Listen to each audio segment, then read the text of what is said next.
खुलुमबाय Bodoland एंखं television studio आं हायनार सिगयारि दिनैनि गाहाय रादाबफोराव दङ। हारिनि थाखाय मुंख्लं जालांनाय साफ्रोमबो जोहोलावजोमोननि थांखिखौ एबसुआ माब्लाबाबो नागारा बुंदों खोरोमदाव औवारि। आफाद आसामनि सा 12 लाइमोनफोरा आलफा उदाङाव हाबफैनायनि सन्देह। बुहुमनि गिबिसिन मेसेजखौ 2 कौटि राङाव फाननो थांगासिनो। मरियनाव रेलजों सौग्रावना मासे मैदेर फिसा थैदों।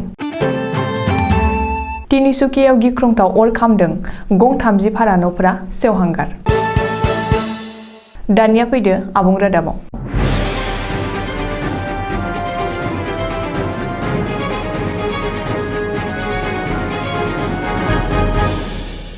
जांख्रिथायारि देंखोगिरि दैख्रं खुंगुर बसुमतारिनि 5थि थैनाय सानखौ दिनै क'क्राझार जिल्ला एबसु आरो क'क्राझार जिल्ला हारिमु आफाद जथाय दतमानि गयबारियाव फालिदों।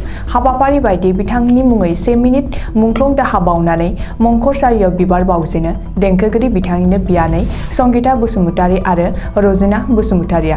गोसोखांथि सान फालिनाय बे गोथार बुब्लियाव मिरु एबसुनि लेङाइ आफादगिरि खोरोमदाव औवारिया बाहागो लाहैनानै बर' हारिनि थाखाय गोलाव सम एबसुनि सोमावसारनायाव देंखोनि गेजेरजों हारिखौ आलादायै थांनानै थानो थुलुंगा होनायखौ फोरमायनानै हारिनि थाखाय मुंख्लं जालांनाय साफ्रोमबो जोहोलावजोमोननि थांखिखौ एबसुआ माब्लाबाबो नागारा होननानै रोखायै बुंथियो।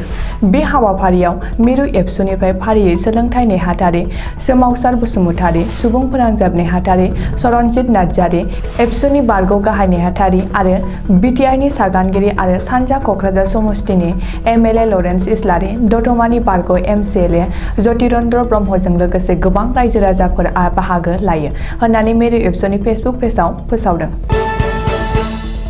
आफाद आसामनि सा 12 लाइमोनफोरा गोमानानै दं। सा 12 लाइमोनफोरखौ फरेस्ट बड'आ दैदेननाय आलफा उदाङाव हाबफैनाय होननानै सन्देह खालामनाय जादों। आलफा उदांखौ फिन गोख्रों खालामनायनि थांखियै आफादाव गोदानै हाबफैनायनि थाखाय आफाद आसामनि सा 12 लाइमोनफोरा ओंखारलांनायनि सन्देह खालामदों। बबेखानि गोमानाय 12 सा लाइमोनफोरा मोनथाम बाहागो जानानै म्यानमाराव थानाय आलफानि केम्पआव सहैबाय होननानै सोराङाव फैदों।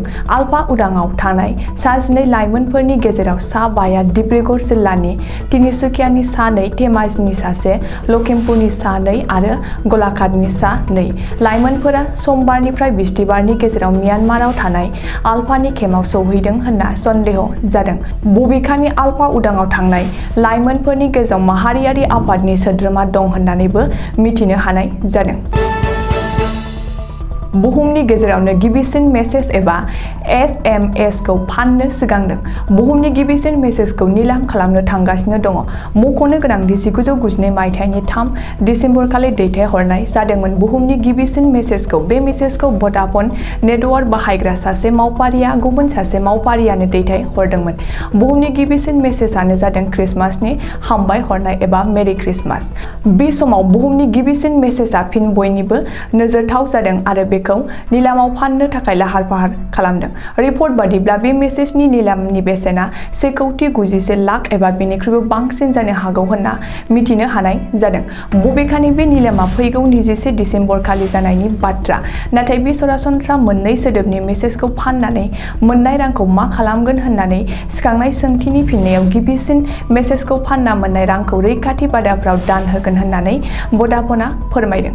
रिपर्ट बादिब्ला 1992 मायथाइनि दिसेम्बर दानाव गिबिसिन मेसेज दैथायहरनायनि उनाव 1995 मायथाइसिम बुहुमनि 0.4% सुबुंफ्राल' मेसेजखौ बाहायदोंमोन। जरहाट जिल्लानि मरियनायाव दिनै फुङाव रेलगारिजों सौग्रावना मासे मैदेर फिसा थैदों। मरियनि नक्सारि बेलगुरिनि 95 नं क्रसिं रेलआव जादों बे जाब्रबथाया। मिथिनो हानाय बादिब्ला हाग्रानिफ्राय आदार नागिरना ओंखारबोनाय मैदेर फालोनि मासे मैदेर फिसाया दिनै फुङाव आप राजधानी एक्सप्रेस रेलगारिजों सौग्रावो आरो जाथाइसालियावनो थैयो। बबेखानि बे थावनियावनो सिगाङावबो रेलगारिजों सौग्रावजाना गोबां मैदेर थैलांबाय। रिपर्ट बादिब्ला जाथाय जानाय ओनसोलाव माखासे सान सिगांनिफ्राय आदार नागिरना ओंखारबोनाय मैदेर फालोआ उदखार खालामबोदों। ओरैहाय हाग्रा बिफाननि गोहैलोनि थाखायनो बेबायदि जाब्रबथायफोरा जाफ्लेगासिनो दं होनना ओनसोलनि रायजोफोरा अजद होदों। तिनिसुकियाव गिख्रंथाव अर खामदों। तिनिसुकियानि गेलापुखुरि लामायाव जादों बे गिख्रंथाव अर खामनाय जाथाया। मिथिनो हानाय बादिब्ला औवाजों बानायनाय गं 30 भारा न'फोरा बे अर खामनाय जाथायाव सेवहांगार जालाङो। माखासे न'फोराव अर नांनायनि जाउनाव गोबांथार गेस सिलिन्डारफ्रा बेफ्रुनायाव बे अर खामनाय जाथाया गिख्रंथावसिन जायो। बबेखानि उननि समाव अर खोमोरग्रा बिफाननि गं 6 गारिया जाथायसालियाव थांना गिख्रंथाव अरखौ खोमोरनो हायो। नाथाय बे जाथायाव गं 30 भारा न'फोरा सेवहांगार जाजोबो होनना खौरां मोनदों। ओरैहाय बे जाथायनि बागै खौरां मोननाय लोगो लोगो तिनिसुकिया सदर थानानि पुलिसा जाथायसालियाव थांना खौरां लाहैयो आरो जाथायनि बागै नायबिजिरनो जागायो। अदेबानि बे खौरांखौ सुजुनाय समहालागै बे गिख्रंथाव अर खामनाय जाथायनि जाहोनखौ मिथिनो हानाय जायाखै। बेजों लोगोसेनो बेसेबांसो सम्पथिनि मुवा बेसाद खहा जादों बेनि बागैबो मिथिनो हानाय जायाखै। दिनैनि रादाबा एसेनोसै। गोजोन्थों।